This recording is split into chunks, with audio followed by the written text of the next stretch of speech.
Welcome back, everyone, to Game 5 of this Best of 9. It's the ESET UK Masters Showdown. I'm Maddles. With me is Lurlian. We're tied up 2-2 at the moment. And well, Lurlian, introduce these two incredible European players. Yep, we've got some good Europeans facing off against each other here. The Frenchman ToD is going to be spawning in the bottom left here as the red Protoss player on, of course, the beautiful pink map, Cloud Kingdom. And in the top right spawn position, we've got the German player. Of course, that is a country in Europe. So two Europeans going to be facing off here. The blue Terran, it is KraSS. A great little geography lesson there, pointing out that France and Germany are both in Europe. Thank you, Lurlian, for that. Yes. I'm sure that... Anyway, as you did quite correctly say, these two are really top talents. So it's been really close. And the defining thing about it has been the KraSS. He is dropping it like it's hot. He is so good at drop play. His medevacs are everywhere. And in the first few games, that caused a little bit of a problem. But ToD, he is just counteracting that by being a lot more aggressive himself.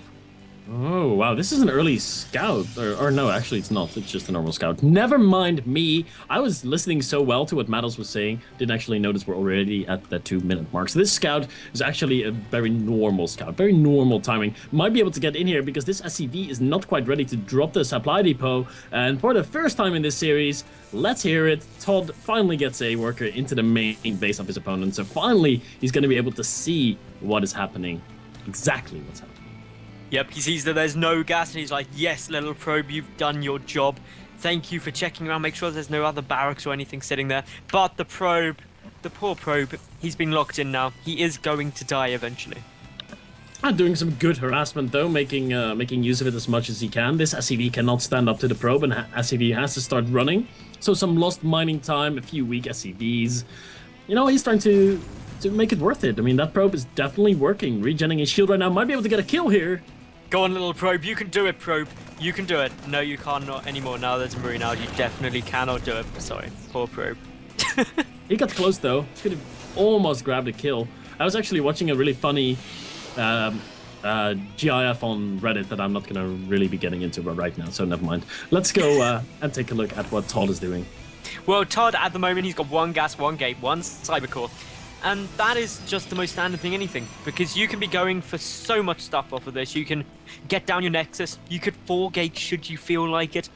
You can also get that mothership core out very early on, just as we're seeing him do now. So options are available all the way around, but you can actually see that it's a mothership core, not a probe coming out. So that scout by KraSS, really quite beneficial. Yeah, it is. KraSS actually does spot that mothership core coming out. Is he going to get the SCV? The mothership core should be able to intercept. Go for an intercept course. No, mothership, no! Oh. The poor mothership core just wants to go over the other side of the map, but no, you can actually see that it's a mothership core, not a probe coming up, because there's a different animation on the Nexus, which is really cool. It is a cool little trick that some people don't know, and if you spot it, it straight away says that it's coming out, even if you don't see it pop. So that is a nice little knowledge bomb for anyone who didn't know. But the mothership core's got to be careful because the Marines are coming to take it out. And they're not going to be able to. I think the Zealot... Oh, actually, all 3 Marines are still alive. One more shot. Oh my god. 5 health on that mothership core. That was incredibly close. So lucky for ToD, but you're absolutely perfect call there. They're not going to be able to take it down. They are still trying to chase it out though. But I saw that coming. You saw that coming. You're like, I predicted it. I could see that the movement speed of the mothership core would have allowed it to get over the cliff area before the final shot went off. So, of course, ToD getting down is natural. KraSS already has his natural down, and that Zealot is just desperately trying to beat down on some Marines. Oh, that Zealot, man. It only got 1 kill. Maybe with perfect micro, he would have been able to take out 2 of those Marines, and maybe even a 3rd one with, you know, that perfect micro. But he kind of gave up on chasing and wanted to get some scouting information for his master, ToD, and is going to be able to see the bunker. Has he seen the orbital command? No, he hasn't, but he's going to be, of course, expecting that to be there. Yeah, it's one of those things you can expect if the bunker's down and you haven't really... The number of Marines gives away that it's likely to be there, because if there were fewer Marines, it could be some kind of fake out and tech play, but of course the probe got in early, saw that there wasn't the double gas down, so it's very, very likely to be that, unless it was going to be a huge infantry push early on, but this is all looking fine. We've got Stim getting started nice and early for KraSS at the moment, and ToD, he's just going about his normal standard play as well. Yeah, we've got a very standard game coming up here. No early shenanigans, as we've seen in the last 2 games, I believe. They were relatively quick. Still not really quick, but they were relatively quick compared to the first few games. And it looks like we're getting ready to go into a bit of a macro game this time around. No early shenanigans, no signs of early aggression. Just a macro game. Macro is indeed good. We're going to be getting to the later stages now, at least unless someone does something super peculiar anytime soon. But as we see, KraSS, he's about to finish up his engineering bay, about to get the +1 down. He's got his factory, so probably going to just be used to get the starport. And already the robotics bay getting started for ToD. That is very, very early on. Yeah, it is. It could be a two base Colossi timing push that you could do to kind of counter any aggressive Manavac play that KraSS might be planning for. You know, he rushes towards his Manavacs, goes for the drops, and that Colossi timing could really punish that because the Manavacs are either, you know, at the other side of the map, or you're definitely not going to have any Vikings. So that could be something that ToD is going to be planning for. Could just be standard early Colossi at the same time, though. Yeah, those standard early Colossi plays are pretty strong. The thing you've got to be careful of, though, is that your opponent doesn't get out too many Vikings. But maybe ToD going for... He could potentially go for some kind of mind games, get a single Colossus out, then go for a very quick tech switch, trying to force an overcommitment of Vikings. But lots of things that can still go out. But the important thing with ToD is he does have this observer in his opponent's main, so sees the switch coming down, knows precisely what tech his opponent is going to be on and what he's doing. Yeah, so both players actually have a pretty good idea of what the other is doing. Of course, ToD has the better idea. Let's think, oh, there's a scan out of KraSS, and he's gonna see everything. Actually, he misses 1 gateway, so he sees 4 gateways, a robotics bay, a robotics facility, sees the mothership core at home, so he knows an attack is not about to come just yet, but he's not gonna be able to hit with his push before the first Colossi is out. And it wouldn't be worth him pushing up now. That first Colossus would be able to do so much damage to just the Marines only. There isn't even any Marauders and no medevac support either really there. So I think the best thing for KraSS right now is just to try and contain his opponent but not overcommit. Which is what he was trying to do. He sees the Colossi and is like, oh, this is not going to work out. I'm going to be trying my famous drop play because that's won me so many games. Is it going to win KraSS this one, though? We once again see that endless stream of Marines go across the map that we saw in game number 3, I believe, that won him that game. Is it going to win him this game, though? The Colossi is already out. It's going to be so difficult.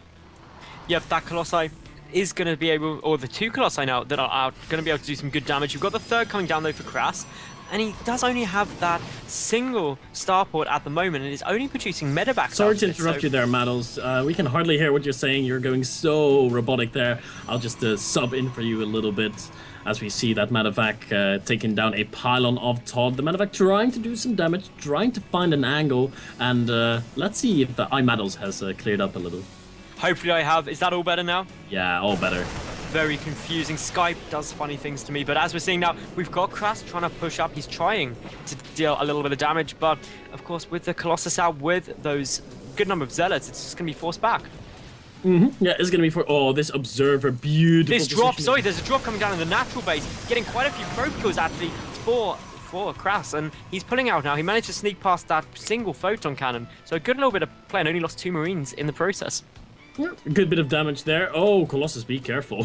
The Colossus was running up to the Manavacs in the bottom right there. The Observer is on top of those Manavacs. KraSS should know about this. This is a very risky move to keep all these Manavacs here. In case of Blink is not coming down. It's obviously charge in this situation, but if it would have been Blink, he could have chased down those Manavacs and killed them off. He might still be able to do that. What are they doing there? They are happily waiting, maybe going for a doom drop and maybe just waiting to pull back. But the Observer does see everything, and all these medevacs, they've got to be so careful they're dropping everything back down again. And this is a bit of a strange move, dropping it all down just to retreat. So, indeed, now boosting back away, being like, no, let's get out of this heat. We are not prepared.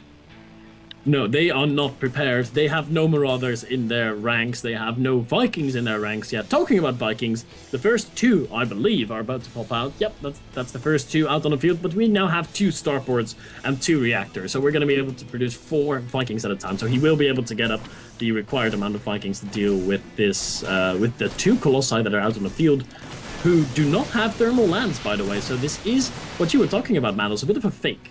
Yeah, it's a bit of a fake. There's also the +1 Protoss Terran ship weapons already complete. A couple of Marines trying to get up, but don't manage to do much. But do spot the High Templar there pretty early on, and I believe that was the first indication that it was coming down. A big Doom drop, though, coming down into the main base by KraSS at the moment. And ToD, he's able to hold this off very well, get some good feedbacks. And really, what KraSS has to do now is get his Ghost Academy out, because otherwise, these High Templar numbers, they're really going to start climbing. And, of course, Storm is already finished.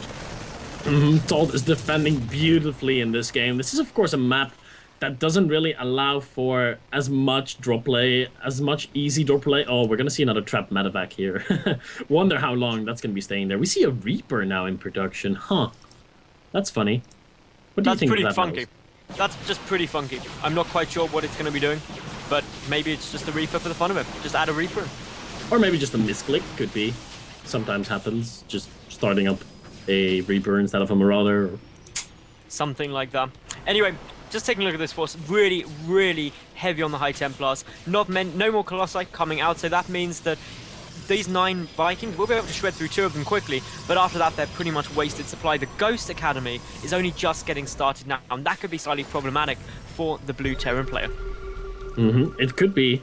That Ghost Academy is a little bit late. The Vikings trying to find a lone Colossi they can pick off, but they're not really finding any. There's only... Ooh, they do get the Mothership Core, though. That's a cool pick off. He's like, okay, I'll take that. I'll take that for free, no problem.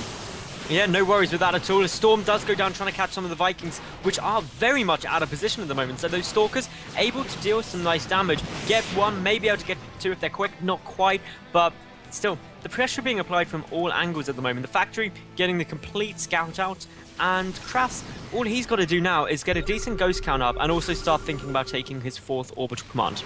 He has to keep on thinking about expanding. I don't think he even has a 4th command center, so different play from what you usually see out of him. Usually he makes command centers as if they are cookies, and I make a lot of cookies, so maybe KraSS does too. Anyway, my point being, he made a lot of command centers in his earlier games. We're not seeing that out of him in this game. Yeah, those command centers not coming down, as we just pointed out. And really, what KraSS has got to try and do is he's got to try and get a good attack arc on this. He's got to try and get a couple of shots off from the Vikings to try and take out the Colossi. But here we go, the Zealots charging in. And look at how many High Templar there are with, oh, so much energy. And KraSS's army is just getting absolutely annihilated here. So much damage going down. But a push is coming in towards the 4th base of ToD, but it's completely gonna get surrounded. Ooh, a lot of stims already have been used, though this army is on very low HP. A single storm could do so much damage. Thermal lance now being researched, Colossi coming out, and this army is pretty much forfeit and hoping to do as much damage as possible. Yeah, it can still try and micro its way out from the back of the 3rd base. No storms are able to hit, though, so this actually hasn't gone as badly as it could have done for KraSS, but he did manage to force a cancel on the 4th base. This one High Templar here could get that clutch storm off to kill the entire army. Bam! Oh man, I saw the High Templar going around the other side from where the rest of the army was going. I was like, yeah, that High Templar is going to get the storm off, and he did. That was really a clutch storm. That storm, absolutely incredible. A push coming up towards the natural base, though, of ToD at the moment. A good number of Marines, a couple of Ghosts as well. Going to start dealing some damage. There's a single Colossus there, but a Warpin will save it all. So this is looking okay. Meanwhile, ToD going for a push up towards the 3rd base of KraSS, and the 4th base of ToD already now up and running. ToD in a good position, has that 4th base finished up, will be able to saturate that in a second. But ToD currently down in supply. He doesn't. Oh, that's so good. Look at how many storms hit off there. They're absolutely perfect. Yeah, even though they got hit by an EMP, they still had enough energy to throw down a few storms, and there were not enough ghosts there. Another amazing storm there, Mattles. This is amazing. ToD, man, he is hitting them, and he is hitting them hard. He is certainly shredding through this infantry force. So many Stalkers still there. That Orbital Command desperate to get repaired up, but a good number of workers have gone down. 3 more Archons warping in here, trying to get a nice little sandwich maneuver coming down, but for the moment ToD just pulls back because there's drops coming down at his 3rd base. There's also his 4th base in a bit of aggressive, and to be fair, I still think that this is very much in ToD's favor. Yeah, I think so. I mean, he did lose a few of the Archons that were morphing in. Actually, one of the Archons stayed alive with 5 HP. That's pretty amazing. 1 extra Marine shot would have probably taken that out. But that's one lucky Archon, and he's going to be pretty much regenerating to full. It looks like he's really injured because, you know, orange health bar and only 5 HP. But Archons, of course, relying on their shields. Yep, Archons are great if you can keep them alive, but pretty terrible if they go down. We've got the Dark Shrine coming out here for ToD as well, but KraSS, he's moving, he's positioning himself, trying to come down towards that 4th base. This is pretty problematic, but ToD gets a great reveal of that with the Observer. Yeah, he does get to see the army coming in. Here comes KraSS again. He wants to deny some bases here, but he cannot really push into this. You cannot push into this many storms. One High Templar out of position gets taken out. No more EMPs are around. No more snipes. Maybe just 1 or 2 snipes can go down, but it's very hard to hit them at this stage. Now are the Stalkers going to try and focus down these medevacs? They do blink back because the 3rd base is getting a lot of damage. We see that it's just a small double drop coming down there, but to do that, KraSS has had to sacrifice nearly all of his army. In the loss tab so far this game, KraSS is losing an awful lot more than his opponent and doesn't have then the income is pretty much identical with the same number of workers on each side. Yeah, ToD is slowly eking out an advantage because KraSS is still on 3 bases. KraSS, expand for the love of God. You need your 4th base, man. He's staying on those 3 bases so these long. medevacs, they're all getting taken down. That is really a huge loss there for KraSS. We saw that pretty much all of the medevacs out with that army did go down, and now ToD has just got such an insanely good position. He's keeping the medevac count low, he's keeping the Viking count low as well, and the ghost count non-existent. No, he doesn't have the income or the resources to really produce ghosts as many. He's actually lifting off his main base command center and planting it at his 4th base. So that's really a indication of a poor Terran, as in a Terran who doesn't have a lot of money. Lifting your main base.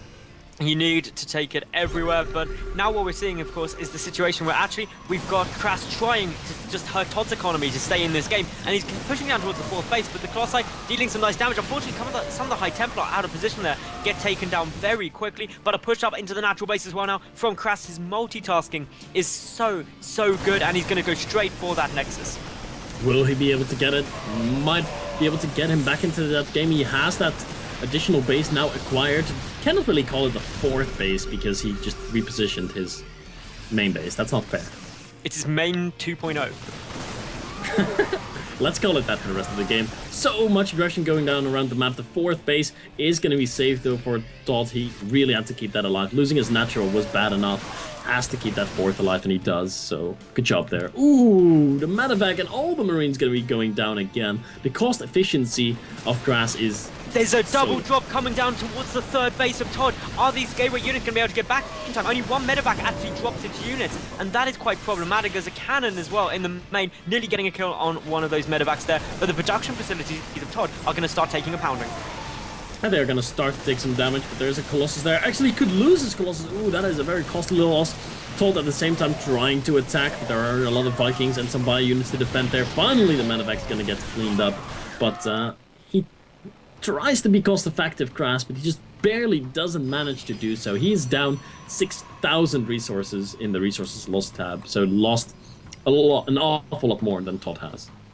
The one plus side, though, for KraSS is the fact, though, that he's got 6 more SCVs and them mules. So that could help him. He's on equal mining bases as well. So that is important in itself. But ToD, he's got the supply advantage overall. He's trying to take the bottom right base. And just to recap what's been going on, is the big thing so far this game is the fact that the natural of ToD was taken out and a lot of probes not mining, instead just sitting back there, somewhat forgotten. Oh, probes, get back to work, y'all. Need to be bringing in them minerals. But they are not as of right now. Another lifted command center here. KraSS is really poor. He is desperate for money. He might end up losing one of his precious command centers that he only has 3 of. The orbital command is definitely going to fall here. The stalkers have blink. They can blink forward if they need to, but it's not even needed. So KraSS now down to only 2 mining bases and only 2 command centers. So he doesn't have that high mule capability either. Yeah, that lack of muling is going to be a bit of a problem. ToD, he's still got a sizable standing force, but with only the single Colossus, that is meaning he's slightly vulnerable to a heavy ghost composition. So we'll wait to see what KraSS is able to do. ToD, though, of course, is now getting scanned. The entire army really getting shown there, and it all comes down to how good is this army going to be. Pushing up with the Marines, bit of a brave move by the Marines there, thinking they could get a Colossus on their own, but did do a little bit of shield damage. Yeah, a little bit of shield damage, probably not worth it. By the time they're going to be fighting, that Colossus will have regenerated most of its shields. Look at that, already back up to 70 shields. as we see DT's trying to harass and actually doing a good job of harassing, forcing KraSS to use scans, and he does not want to use them. He wants to use every bit of energy on Muling because he's down in income. He's trying to hold on, but ToD, he's got 5, actually no, he's got 4 bases, but you know what I mean. He's got 3 mining bases, ultimately, compared to the 2 mining bases of KraSS. Another DT on its way into this 3rd base, and already we're seeing that this harassment is really bringing ToD ahead in terms of the work account. It's currently 42 to 64 probes. ToD is in a nice spot. Another scan will be forced, and we can see just Marines are getting taken out everywhere. Oh my god, there's not even enough Marines, I think, to take out the DT. Ooh, so close, managed to barely get that in the fight. Are we finally going to see the fight? What a storm being hit there by ToD. That was immense, hitting a lot of the bio and even getting some Vikings. GG, well played. KraSS knows it is not going to be happening anymore after that storm. That storm was good. The lack of income is the real big problem for KraSS, though. And just as we saw in Game 1, he just wasn't expanding. So we're going to go to a quick advert break. Make sure you check out at ESET UK Masters on Twitter, Facebook, YouTube, and Twitch. And we will be back very shortly. I'm Maddles, with me is Lurlian. Stay tuned.